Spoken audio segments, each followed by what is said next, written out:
그 오전에 정주영 두루마른 사회적 협동조합 이사장님 통해서 뭐 구체적인 좀 사례는 보셨을 거고, 저는 원주가 그냥 전체적인 한국 사회에서 어떻게 이제 협동조합 운동이나 사회적 경제를 좀 일구어 왔는지, 그러니까 뭐 해외에 뭐 스페인 몬드라곤, 뭐 이탈리아의 볼로냐냐, 트렌토, 캐나다 퀘벡 이런 데랑 비교하면 사실 원주도 세 발의 피긴 하지만 워낙 이제 없는 사례다 보니까 주목을 좀 많이 받아왔습니다.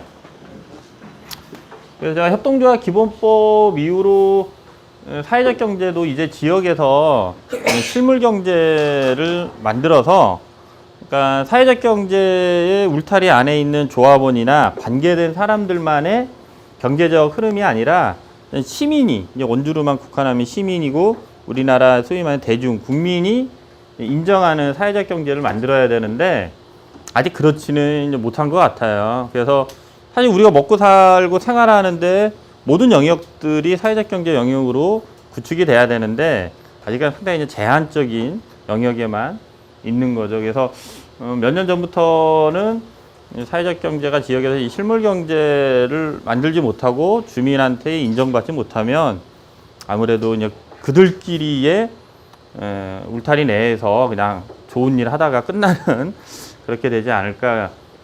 그래도 한국 사회에서는 그런 가능성을 이제 원주나 한살림 사례, 신협, 이탈리아 트렌토를 저희가 한 10년 전에 다녀왔거든요. 그래서 그런 사례를 중심으로 좀 말씀을 드리도록 하겠습니다. 저는 현재는 그 의료복지 사회적 협동조합의 이제 이사장으로 재직을 하고 있고요. 그 전에는 이제 한살림에도 있었고, 성공의 원조 나눔의 집이라는 곳에서 뭐 실업자분들 지원하는 활동서부터 해서 지금의 원주 협동사회 경제 네트워크 활동, 뭐 밝음 신협 이사 이런 활동들을 두루 쭉 해왔습니다. 그래서 어떻게 보면 신협이나 생협, 그러니까 협동조합 기본법 전에 8개의 개별 협동조합이 존재했는데 그 8개 중에 그래도 자발적으로 법이 만들어지기 이전에 운영해왔던 데가 뭐 생협, 한살림 같은 생협이나 신협인데 그런 데를 좀 두루 경험을 좀 했고 하고 있고, 또 최근에는 이제 사회 서비스 영역에서 좀 중요한 역할을 해야 되는 의료복지 사회적 협동조합에서 최근에는 이제 활동을 하고 있습니다. 그러니까 나름 이제 원주에서 좀 거쳐갈 곳들은 다 거쳐서 두루두루 경험이 좀 있다. 좋은 말로 하면 그런 거고, 조금 나쁜 말로 하면 원주도 인력풀이 되게 제한적이다 보니까 소위 말해서 돌려막기 하고 있다. 이렇게 생각하셔도 될 것 같습니다. 그래서 저는 딸은 이렇게 3명의 딸을 가지고 있습니다. 그래서 저는 개인적인 아빠로서 또 협동조합 활동가로서 이 딸들이 잘 커서 지역에서 협동조합이나 사회적 경제라는 이런 비영리 사업체가 많아져서 뭐 굳이 본인들이 대학을 가서 더 나은 전공 분야나 더 세부적인 공부를 하고 싶다 하면 보내겠지만, 이런 대안적인 기업에서 새로운 행복을 좀 만들면서 살 수 있는 거를 아빠로서도 꿈꾸고 또 활동가로서 그런 틀을 만드는 게 목표이기는 합니다. 상당히 이제 힘든 길이죠. 왜냐하면 돈 중심인 사회에서 이게 이 사회적 경제나 협동조합도 돈을 굴리기는 하는데 그 돈을 굴리는 목적 자체가 상당히 다른 거죠. 그리고 그거를 가족 내에서도 인정받기 힘들단 말이에요. 부모님이 제가 한살림에서 뭐 활동하고 할 때 부모님은 인정했지만 장모님이나 장인어른은 인정을 잘 못했죠. 도대체 한살림은 들어는 본 것 같은데 뭐 하는 데인지 모르고 거기 가면 내 딸을 먹여서 뭐 생활할 수는 있는 건지 뭐 이제 그런 의심의 눈초리로 봤던 쭉 뭐 두루 그런 거죠. 그러니까 가족이나 친인척 또 가까운 뭐 중고등학교 동창 친구들 사이에서도 이렇게 활동하는 것 자체를 잘 인정이 안 되는 거죠. 그나마 한국 사회의 사회적 경제 협동조합 기본법, 뭐 사회적 기업 육성법 5년, 10년 정도 지나면서 이제는 그래도 이런 영역들이 그래도 있구나 정도는 인지가 되는데 아직까지는 좀 멀죠. 그래서 이 건물이 밝음신협 건물이에요. 이 건물 6층이나 7층 올라가면 지금은 오늘 흐려서 그런지 저쪽으로 치악산이 이렇게 병풍처럼 딱 있습니다. 그러면 그런 치악산을 보면서 위로를 받으면서 이런 일들을 이렇게 만들어가고 있습니다. 그래서 여기 계신 선생님들도 각각의 프랜차이즈 영역에서 실무 일을 하시지만 어떻게 보면 뭐 이제 영리 영역이라고 뭐 할 수 있겠죠. 근데 선생님께서도 말씀하셨지만 이제 그런 이제 프랜차이즈 업종에서도 이제 사회적 가치를 어떻게 좀 가미를 할 것이냐 했을 때 그걸 단순히 뭐 대기업이 하는 사회 공헌 정도로 하실 건지 아니면 가치 자체를 이런 순차적으로 비영리 중심 또 사람 중심으로 옮겨서 하실 건지는 좀 뭐 대표 이사님이든 임원진분들이라도 직원분들이랑 관계된 분들이랑 많은 논의를 해야겠지만 부분적으로라도 이런 사회적 가치를 좀 투영을 하는 게 그래도 이 한국 사회 전체적으로 보면 지금까지 성장해왔던 패러다임을 좀 극복할 수 있지 않을까 생각합니다. 그래서 보통 그냥 사회적 가치 투여하면은 사회적 기업으로만 국한해서 보면 딱 두 가지죠. 취약계층 고용, 취약계층에게 사회 서비스를 해주는 걸로 국한되는데 그거만 갖고 사회적 가치를 만든다라고 하는 거는 좀 한계가 온 것 같아요. 제가 볼 때는 이제 사회적 육성법도 만들어진 지 한 13년 지나고 했기 때문에 그래서 저는 이 비영리적 가치를 어떻게 할 것이냐 사업을 하는데 돈 중심이 아닌 이 비영리적 가치를 어떻게 내재화하고 이거를 확산시켜서 주변 사람들이나 시민들이 끄떡끄떡하게 만드느냐가 협동조합뿐만 아니라 제가 볼 때는 사회적 경제가 앞으로 이제 추구해야 될 방향이고 여기 선생님들도 영리지만 비영리적 가치를 어떻게 선생님들이 하고 계시는 업종이나 또 하시는 역할에다가 가미를 할 것인지를 고민하시는 게 좋지 않을까 그렇게 좀 말씀을 드립니다. 그래서 우리 사회는 이 국가와 시장 중심이 너무 세죠. 제3섹터가 제가 볼 때는 특히 사회적 경제 관련된 제3섹터는 아까도 말씀드렸듯이 상당히 규모가 작습니다. 그러다 보니까 잘 알려지지도 않고 사람들이 뭐 하는 데인지도 잘 모르고 그러니까 봉사단체나 복지단체에 준하는 기관으로 많이 오해를 하는데 그렇지는 않죠. 그래서 아무래도 이제 사회적 경제가 주목을 받기 시작한 건 IMF 이후에 어떤 지금까지의 성장 중심의 패러다임이 제가 볼 때는 이제 끝났는데 기존의 기득권이나 뭐 관료들은 계속 성장의 신화들을 계속 재생산해내고 있죠. 제가 볼 때는 한 20년이 지나서 이 신화는 좀 깨져야 되지 않을까 생각을 해요.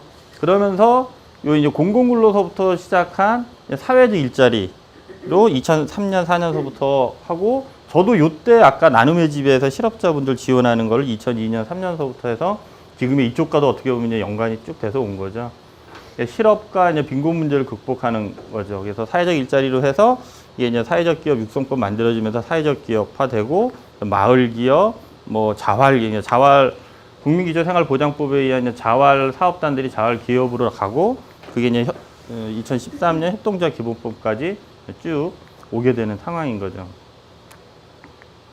그래서 흐름으로 보면 법만 놓고 보면 IMF 이렇게 이제 이와 관계된 이제 법들이 쭉 이제 만들어져요. 그러니까 99년에 소비자생활협동조합이 만들어지거든요. 근데 원주에서는 85년에 지금의 원주 한살림이 만들어져서 오는 거죠. 그러니까 한 14년 동안 법 없이 소위 말해 협동조합이 추구하는 자발적인 활동을 해온 거죠. 기초법, 사회적 교육 육성법, 노인장. 이 노인장기 요양이 왜 또 중요하냐면 지금 이제 저출산 고령사회잖아요. 제가 볼 때는 앞으로 이 고령사회에 대한 문제를 극복할 때 이 사회 서비스업이 상당히 이제 중요해지는 거죠. 대면 서비스 자체들이 중요해지는데 얘가 이제 그거를 어떻게 보면 촉발시킨 계기가 됐죠. 근데 문제점은 우리나라의 의료도 그렇지만 이제 공적 영역에 좀 있어야 될 서비스인데 이걸 너무 민간에 풀어버린 거죠. 그래서 최근에 그 사립유치원 사태 때 엄청난 이제 반발이 있고 기득권이 있는데 노인 장기도 이제 현재 10년 이상 지나면서 그런 문제들이 있죠. 그래서 요거를 꼭 기억하실 때는 기존에 이제 복지하면은 소위 노인 복지로만 국한시킨다 그러면 노인 복지로만 국한시키면 노인 중에서도 저소득층이었어요. 주로 서비스가 가는 게 그러니까 독거노인 그다음 부모 그러니까 자식이 없거나 그래서 양로원에 가야 될 뻔 아니면 노인복지관 중심으로 보면 그냥 일반 분들의 취미 서비스 해주는 적인 거죠. 전통적인 복지에서는 취약계층 중심인데 이 노인 장기는 그렇지가 않아요. 대상 자체가 65세 이상 치매나 중풍, 노인성 질환 앓고 있으면 경제력에 상관없이 누구나 이 노인 요양, 장기 요양 서비스를 받을 수가 있는 거예요. 시설로 가든 요양보사 집으로 가서 서비스를 해주든. 그러니까 대기업 총수들도 다 받을 수 있는 거예요. 근데 그 사람들은 돈이 많으니까 이 서비스 안 받고 개인 민간 서비스를 더 받겠죠. 이게 이제 소위 말해서 어떻게 보면 전 어르신들에 대한 이 사회 서비스를 촉발한 계기가 된 거죠. 그런데 말씀드렸듯이 너무 민간으로만 풀어놔서 공공성 자체가 너무 없어요. 그래서 우리 부모님이 소위 말해서 노인 하나의 그냥 상품화가 돼버린 거죠. 이 민간 기관 입장에. 왜냐면 어르신들을 많이 확보하면 할수록 돈이 되는 구조. 그러니까 유치원, 어린이집 같은 그런 똑같은 구조가 만들어진 거기 때문에. 그래서 여기에 대한 준비를 제가 볼 때는 지금서부터 해도 늦지는 않았다. 왜냐하면 한 5년 지나면 베이비 부모 세대들이 이제 본격적으로 은퇴하고 여기 계신 선생님들의 이제 부모님도 제가 볼 때는 딱 이렇게 봐서는 많이 젊으실 것 같은데 그분들의 노후를 과연 어떻게 준비할 것이냐. 핵가족 시대에서는 가족이 모신다는 것은 거의 이제 불가능한. 그럼 국가가 해줄 것이냐? 제가 볼 때는 국가도 거기에 대한 답은 없을 것 같아요. 그러면 이제 소위 말하는 사회적 경제 협동조합 방식으로 필요한 사람들이 연대를 해야 되는 거죠. 거기에 대한 논의들이 원주에서 되고 있고 많은 곳에서 좀 되고 있어요. 이 법을 잘 이용을 해야 되는 거죠. 그리고 99년에 만들어진 생협법이 전면 개정이 돼요. 그래서 한 살림 아이급 주례 생협의 친환경 중심이었는데 소위 말해서 친환경을 안 해도 돼요. 이제 즉 한 살림이나 아이급이 이마트나 롯데마트와 같은 규모로 성장할 수 있는 기반이 만들어진 거예요. 이게. 근데 아이급이 그나마 제일 먼저 그런 것들을 잘 하고 있고 다른 생협들은 그렇게 이제 못 하고 있죠. 그러니까 대부분 다 구멍가게 수준으로만 하고 있어요. 그러니까 한 살림이나 아이급에서 청바지 팔아도 아무 문제가 안 돼요, 이제는. 전에는 좀 제한성이 있었는데 그다음에 이제 기본법 만들어지고 사회적 경제 기본법은 이제 논의 중에 있는 거죠. 그러니까 이런 흐름들이 사회적 경제와 관련해서 이 법이 만들어지고 제도가 만들어지는 과정인 거죠.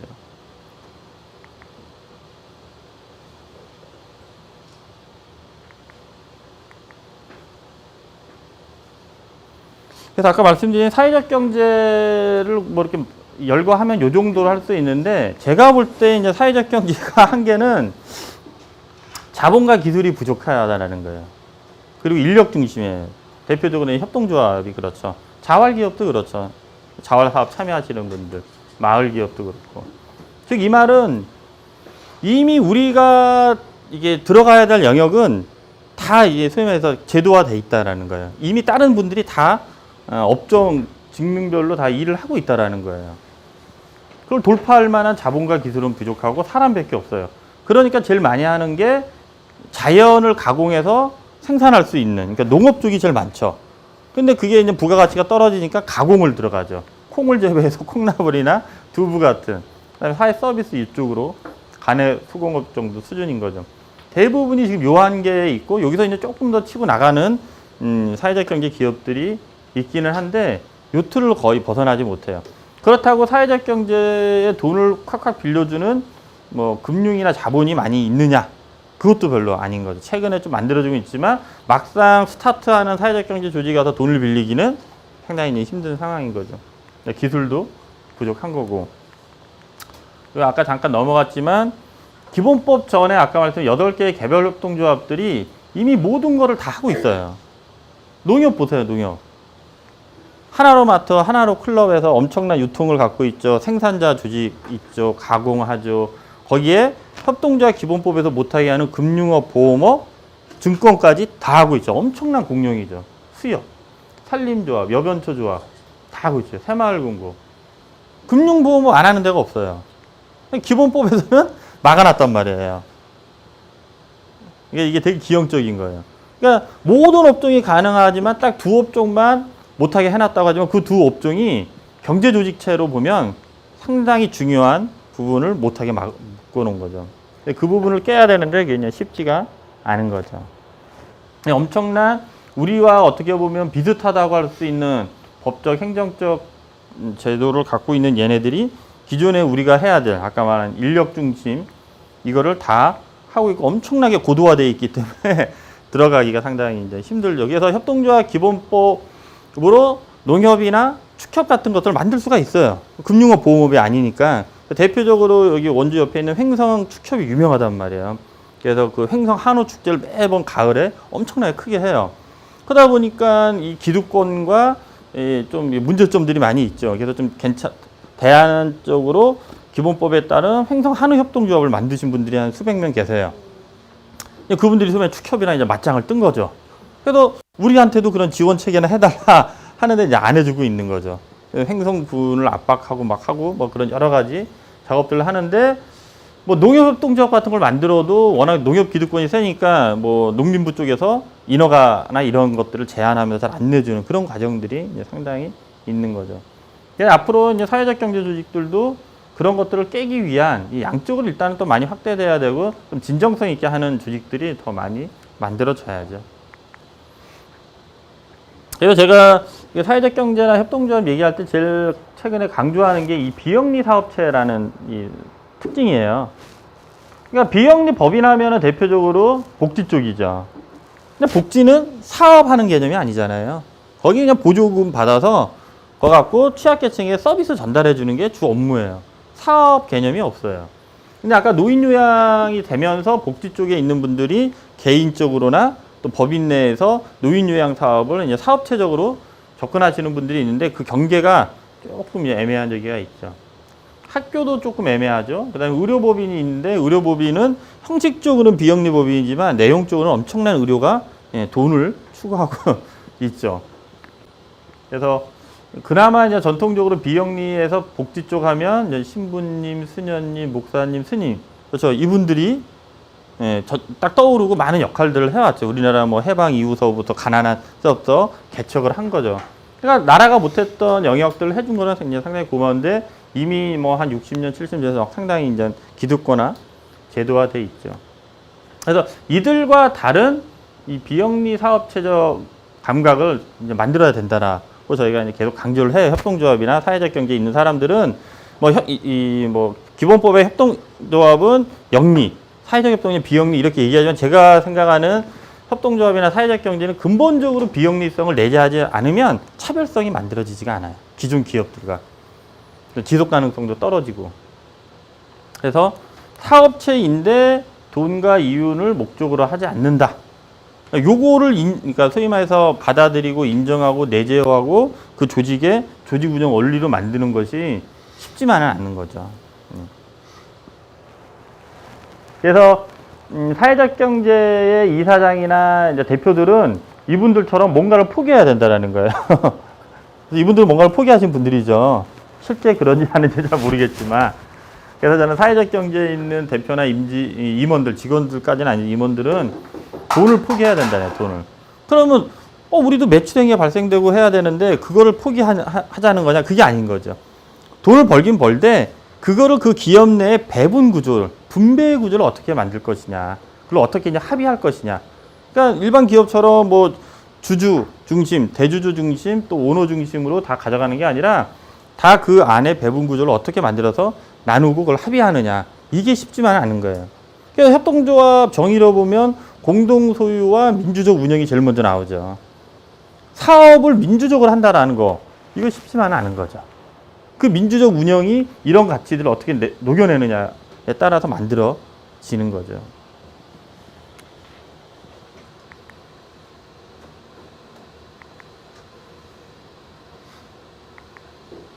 그래서 어떤 그런 필요와 염원을 조직한다고 할 때 이분 얘기를 이제 많이 드리죠. 혹시 보신 적 있으세요? 그라민은행. 예. 여기 방글라데시 그라민은행 유누스 총재 아까 사진에 있거든요.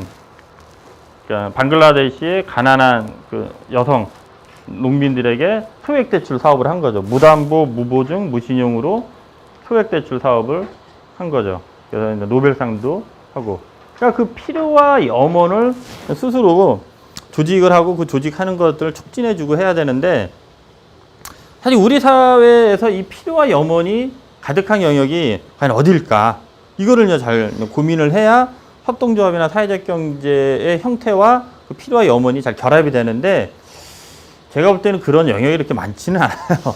네, 아까 말씀드린 이제 사회 서비스 영역이 그나마 좀 해볼 수 있는 영역이고 나머지 영역은 대부분 아까 말씀드린 이제 기존의 개별협동조합이나 한국 사회 주류 경제 쪽이 다 이미 하고 있는 상황이기 때문에 쉽지가 않죠. 그러니까 이런 방글라데시의 그라민은행과 같은 어떻게 보면 뭐 소셜 벤처적인 느낌인데 이런 식으로 뭐 사회적 경제 입장에서 보면 이제 블루오션 시장이 한국 사회 제가 볼 때는 이렇게 이제 많지는 않다라는 거죠. 그러니까 이분은 그런 걸 개척해서 노벨 평화상까지 받았지만 한국 사회에서 그럴 만한 영역은 제가 볼 때 그렇게 이제 많지는 않을 것 같습니다.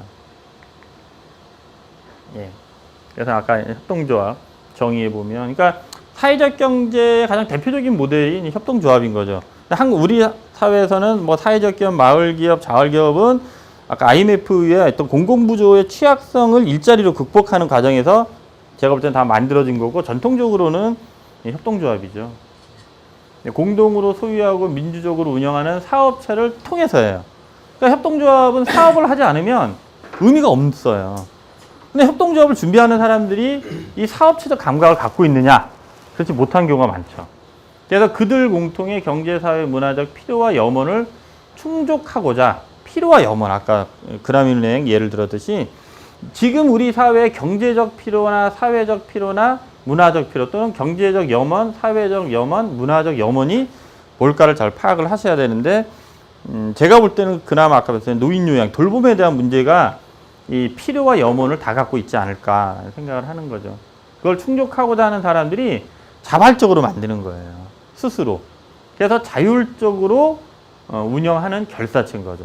그러니까 사업체와 결사체 성격이 다 있는데 그냥 많은 협동조합이 결사만 하고 사업에 대한 전문성을 못 만들어서 소위 말해서 협동조합이 산으로 가는 경우들이 좀 많이 있죠. 그래서 이 두 개의 의미를 정확히 아셔야 되고, 특히 사업체를 운영하시려면 그 업종 분야의 전문성. 아까 노인요양 사업을 한다. 그럼 사회복지나 노인요양보호사 자격증 따는 건 당연한 거예요. 그 제도나 법을 알아야 되고, 의료협동조합을 한다. 그럼 주로 하는 사람은 의사나 간호사 면허증이 있고 그 의료보건행정 시스템을 알아야 되는 거죠. 그러지 못해왔던 뭐 저희 조합만 하던 경험이 있지만 그런 것들을 정확히 알고 결사를 해야 그 결사의 의미가 풍족해지는데 이제 그러지 못한 경우들도 많이 있죠.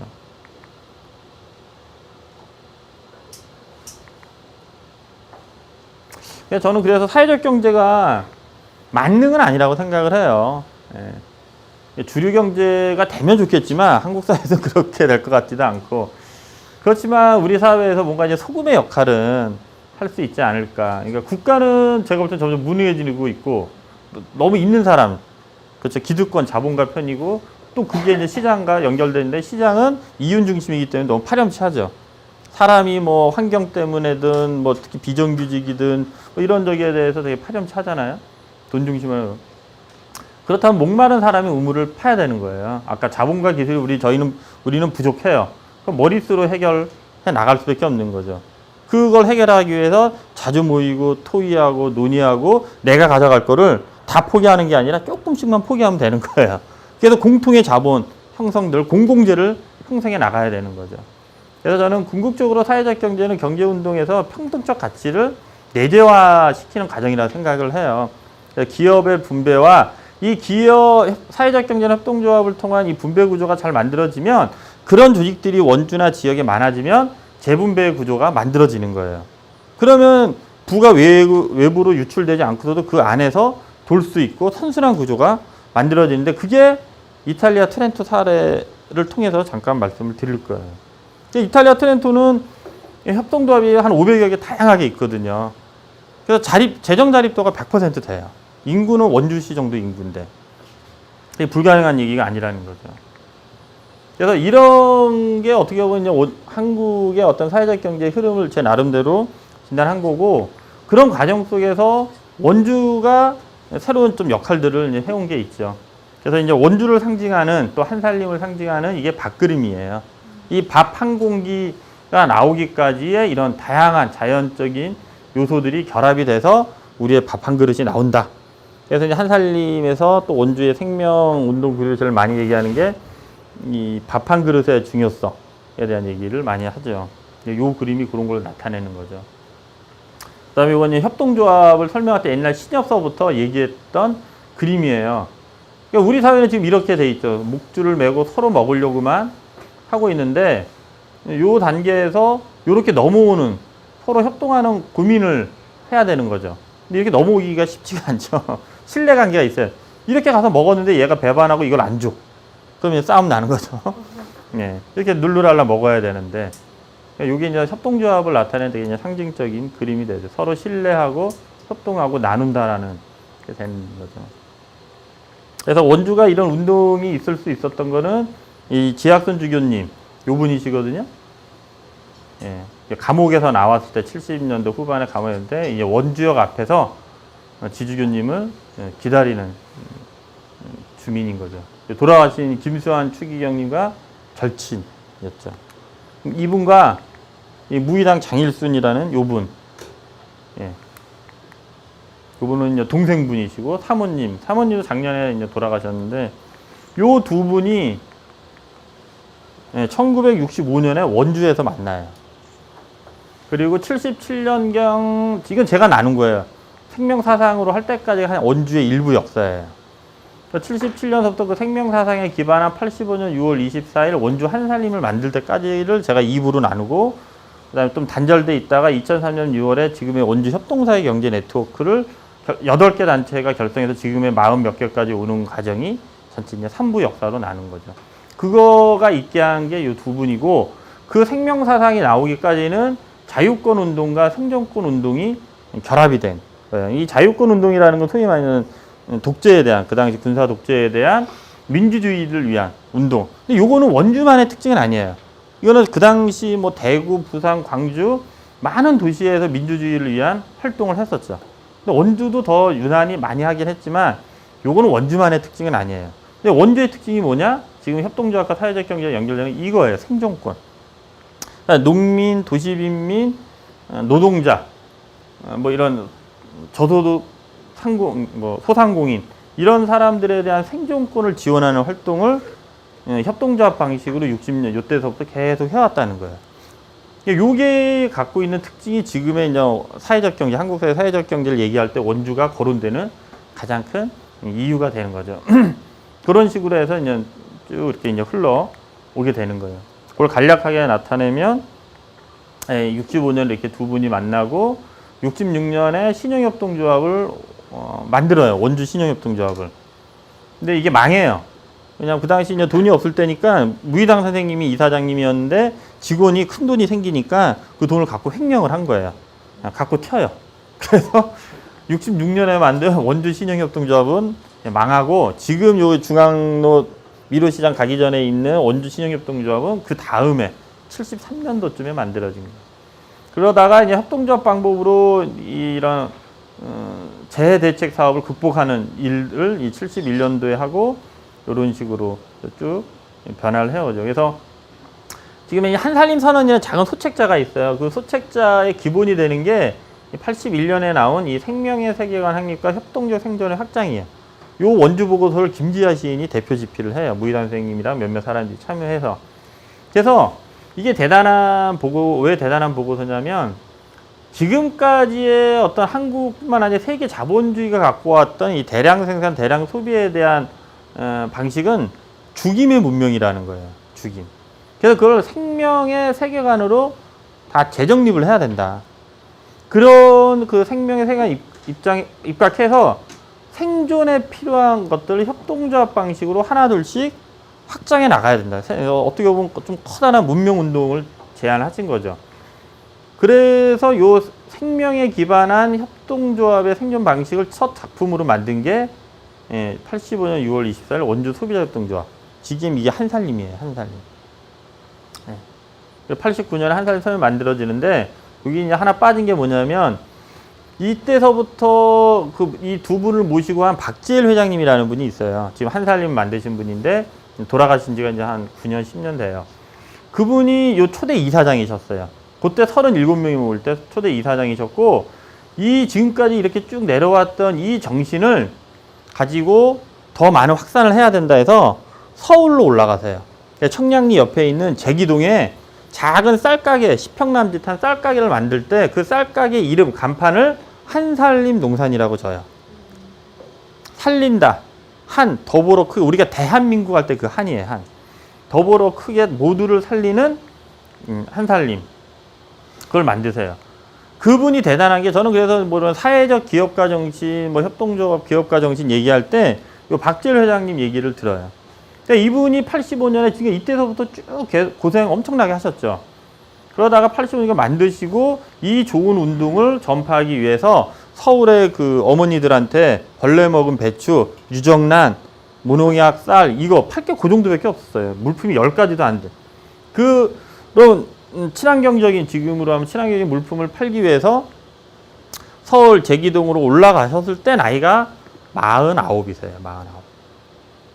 저보다도 지금 제가 이제 48이 된 거거든요. 한국 나이로 49일 때 이분이 또 이렇게 아들 욕심이 있었는지 딸만 5. 예. 예. 아, 딸만 4이구나. 처자식 5명을 두고 원주에 두고 서울 상경한 거예요. 49에 50. 그렇게 해서 20년을 소위 말하는 엄청난 고생, 소위 말하는 개고생을 하셔서 한 70쯤 됐을 때 한살림, 지금 2000년 초반 때쯤 한살림을 어느 정도 이제 궤도에 올려놓으신 거죠. 2000년 초반, 3, 4년, 5년 그때까지 해서 하고 막 이제 한살림 어느 정도 자리 잡고 좋아졌을 때 암이 걸리셔서 좀 투병하시다가 돌아가세요. 그래서 여기 계신 분들 다들 이제 젊어 보이시잖아요. 예. 실제적으로 젊으시죠? 예. 나중에 50 안 되셨잖아요. 예. 그래서 지금은 이때랑 비교하면 얼마나 조건이 좋습니까? 예. 이렇게 뭔가 사회적 가치를 추구한다고 해서 프랜차이즈 하시는 분들 모셔서 2박 3일 교육도 하고 힐링도 시켜서 얼마나 좋아요. 이때는 빨갱이 소리 들으면서 탄압받으면서 했단 말이에요. 협동조합 운동 자체를. 예. 목숨 걸고 한 거죠, 진짜. 지금은 뭐 사회적 경제 운동한다고 목숨 걸 일은 아니잖아요. 좀 돈이 안 되고 폼이 아직까지는 안 나서 그렇지 할 만한 거죠. 그런 걸 하신 거예요. 예. 그래서 여기 계신 선생님들도 뭐 지금 있는 업종에서 어느 정도 저기 할지 모르지만 좀 길게 보죠. 10년, 20년을 내다 보시면서 이런 사회적 가치 또는 비영리적 가치를 어떻게 이제 선생님들이 하고 계시는 일 또는 본인의 이제 삶의 어떤 방향성에 녹아낼 것이냐 하면 이 박대리 회장님 경우처럼 전혀 늦지가 않았다는 거죠. 그리고 제도적으로 상당히 이제 많이 돼 있고 그래서 그런 것들을 고민하시면 좋을 것 같습니다.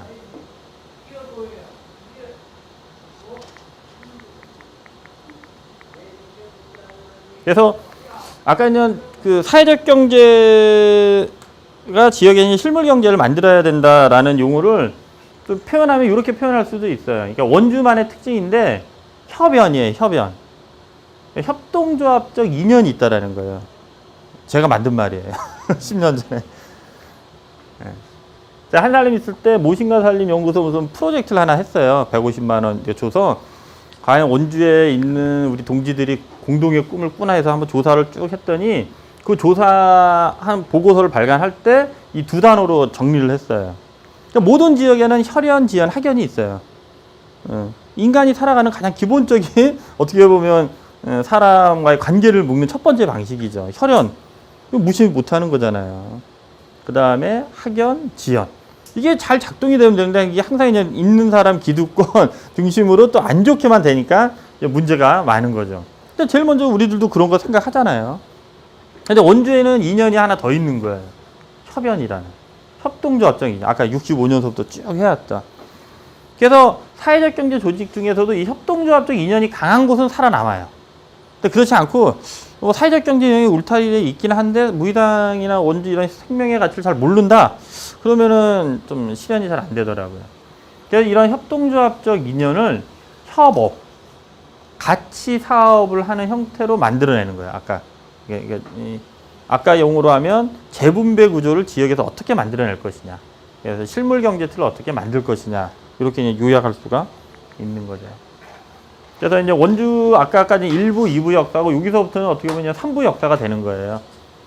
지금의 원주 협동사회 경제 네트워크인데 당시는 원주 협동조합 운동협의회 8개로 시작했어요.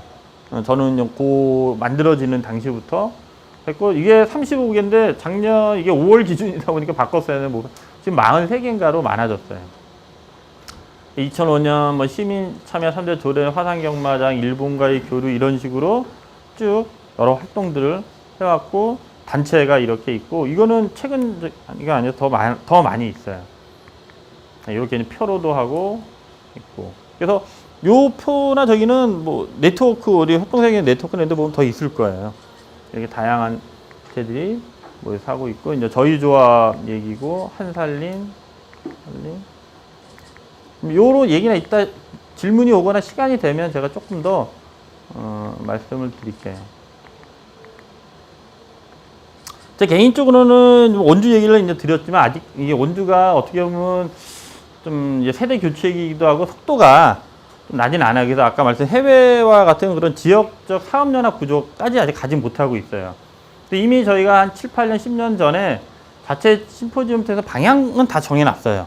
이걸 꿰지를 못해요. 우리도 자본과 기술, 뭐 인력 이런 것들이 어려움이 있어서 제 생각에는 지금의 원주 협동사회경제연합회가 이미 협의체, 결사체로서는 큰 역할을 한국 사회에 없는 역할을 했는데 향후에는 아까 협업과 같은 사업체로서의 전환이 필요한데 그게 안 되는 구조예요. 그러니까 사업연합 구조를 만들어야 되는데 그게 안 되고 여전히 결사체적 의미가 좀 강하게 있다. 그 다음에 회비 자체 구조도 부승하고 내부 거래도 이렇게 활성화되어 있지가 않는 거죠. 그래서 지역의 어떤 경제 자립적 경제 구조를 만들어야 되는데 그런 것들이 활발하지는 않다. 그래서 그나마 이제 앞으로 사회 서비스 영역이 이제 복지와 만나면서 중요한데 특히 요 영역, 돌봄 영역이 시장은 너무 이윤 중심이고 공공이 책임을 지지 않는 노인 장기 요양처럼 그 중간지대를 새롭게 개척을 하면 제가 볼 때는 이제 사회적 경제가 갖고 있는 이제 비영리적 가치나 뭐 인간 중심적 대면 서비스들이 나타나지 않을까. 그게 이제 결사체로서의 의미랑도 되고 그 형태로는 저는 사회적 협동조합이 가장 유력한 법인 형태가 될 거다라고 생각을 하고 있습니다.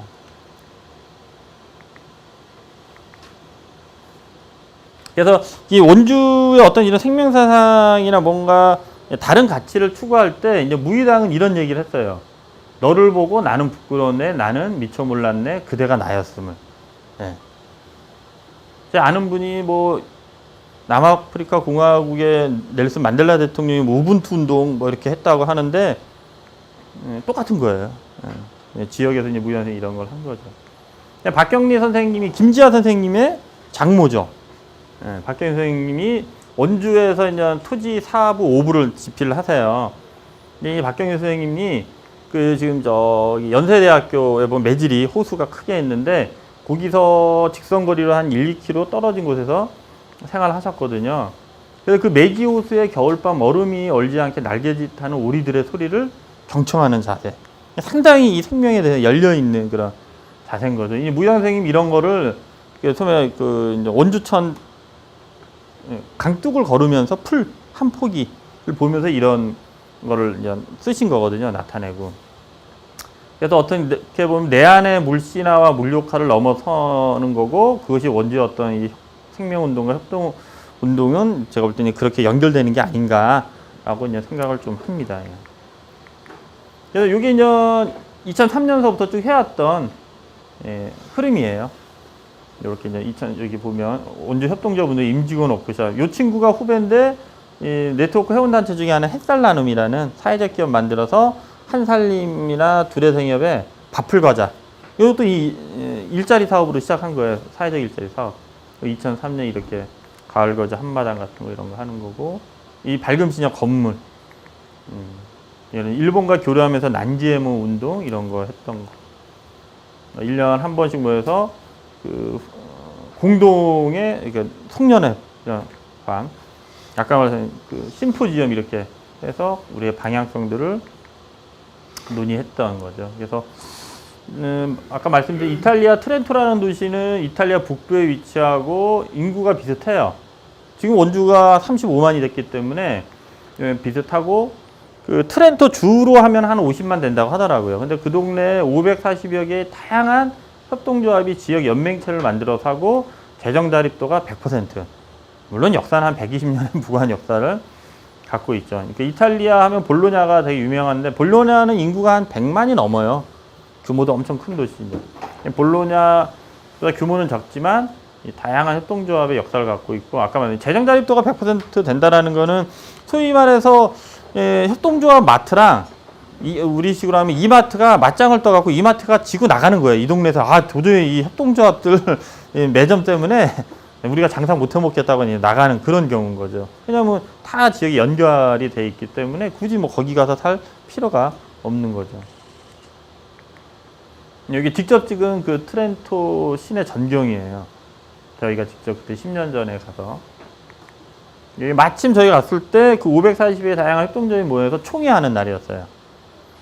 예, 이렇게 해서 총회하면서 뭐 한 4시간 이상 엄청나게 집중해서 해요. 우리 같으면 뭐 형식적으로 하는 총회가 아니라 하고 그 트렌토 시장이 이 끝에 맨 끝에 앉아 있다가 발언도 제일 끝에 하더라고요. 예, 그래서 통역하시는 분이 우리 안내했던 대회 협력하시는 분 통해서 슬쩍 얘기해 주는 게 한 20년부터 트렌토 그 시장이 오지 말래도 온대요. 협동조합 연맹 총회. 끝까지 앉았다가 안 돼요. 4-5시간을. 안 그러겠어요? 가장 그 지역의 최대 경제 조직인데 밑보였다가는 안 되는 거죠. 예. 이건 이제 볼로냐의 주택협동조합 갔을 때 모습이고요. 요거는 최근에 재작년에 낸 강원도 사회적 경제 원주 춘천 강릉 중심으로 그냥 집필한 건데 제가 이제 원주를 대표해서 집필을 아까 드렸던 말씀 그런 내용들을 대표해서 좀 했고요.